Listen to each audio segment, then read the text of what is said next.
Well, do I have to give it? Yes, you do. I don't.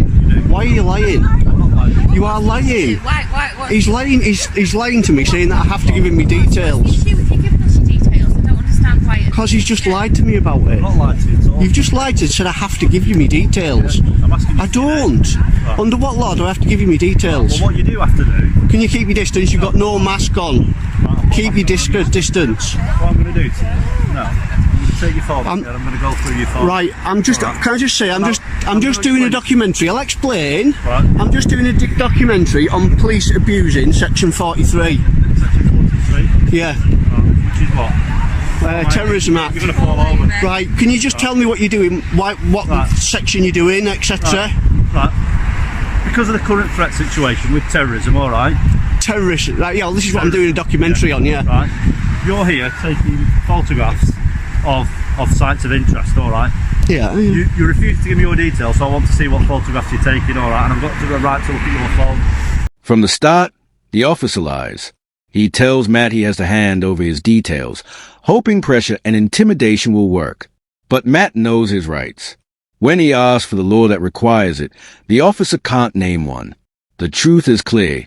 The only time details can be demanded is under Section 50 of the Police Reform Act 2002, and that only applies to antisocial behavior, not filming in public instead of admitting the mistake. The officer doubles down. He even claims that refusing to give details allows him to check Matt's phone and photos. That's completely false.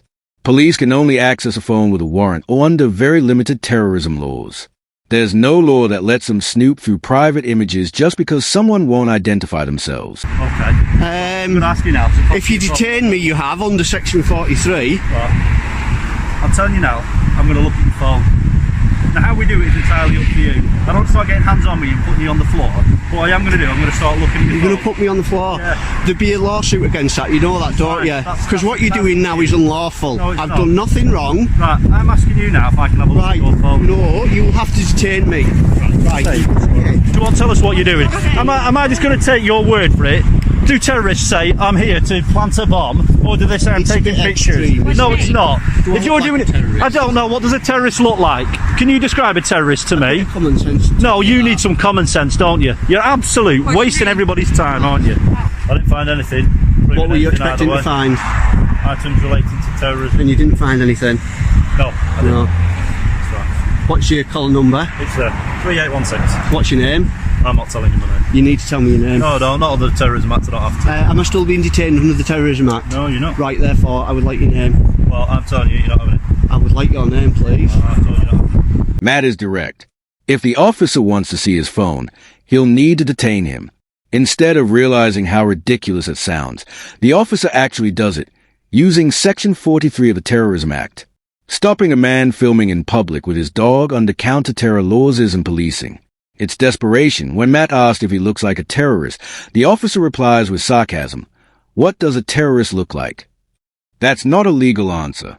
Matt was in plain clothes, filming openly, calm in his tone, and walking his dog.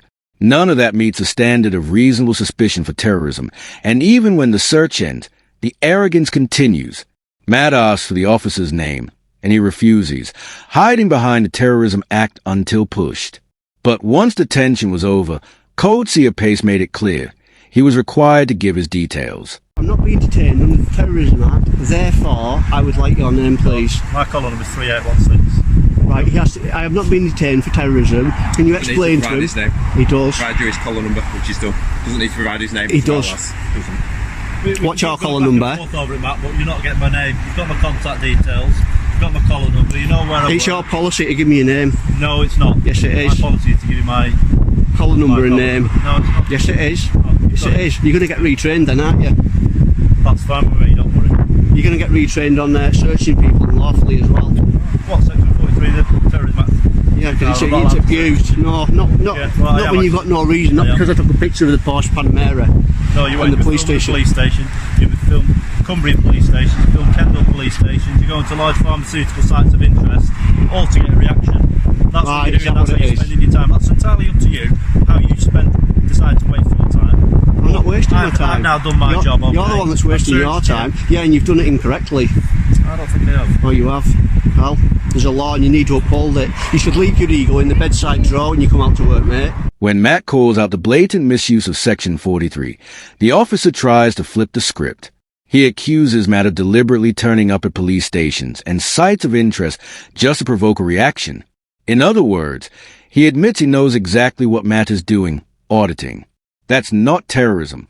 That's not crime. It's lawful filming, testing how officers behave, and here's the irony.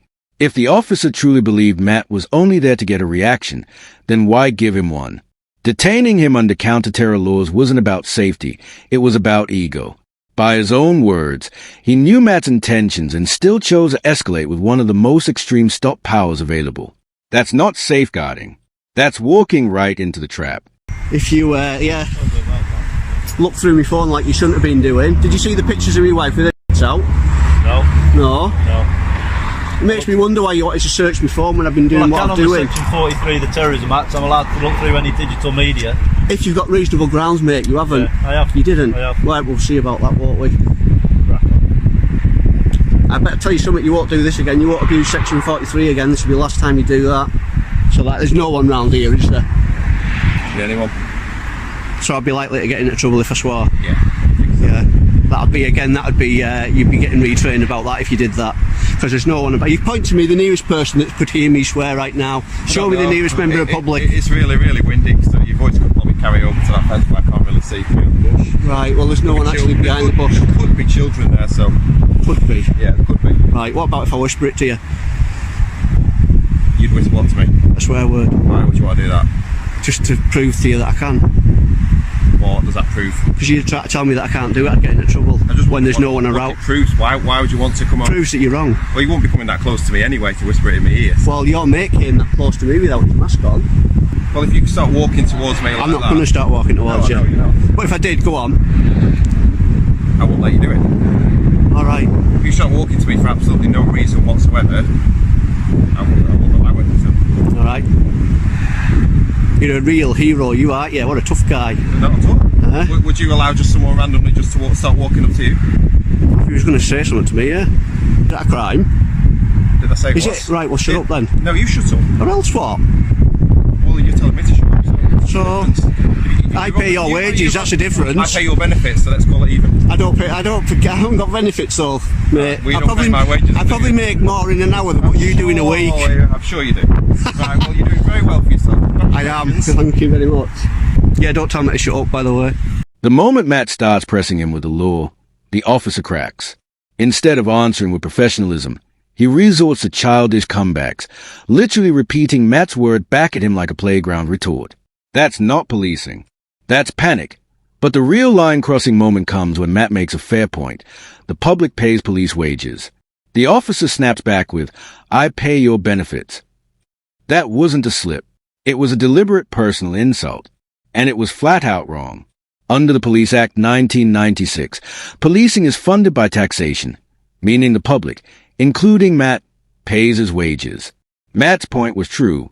The officer's stereotype wasn't just irrelevant, it was offensive. Shut down, looks like your brain cell. Right, what I'm going to do, you can pick a form up from the police station anytime. Leave this car park now, it's private property. Right, okay. Off you go. I will leave, just keep away. Off you go. Off you go. Keep your dog away from my legs, please. Off you go, please don't fall over. Watch he doesn't piss on your boots. Go. Well, if he does, Yeah? he'll be getting launched across the pavement, won't he? You've just threatened to kick me dog. No, off the property. You've just threatened to kick me dog. It's public property. This is it. No. It's public property.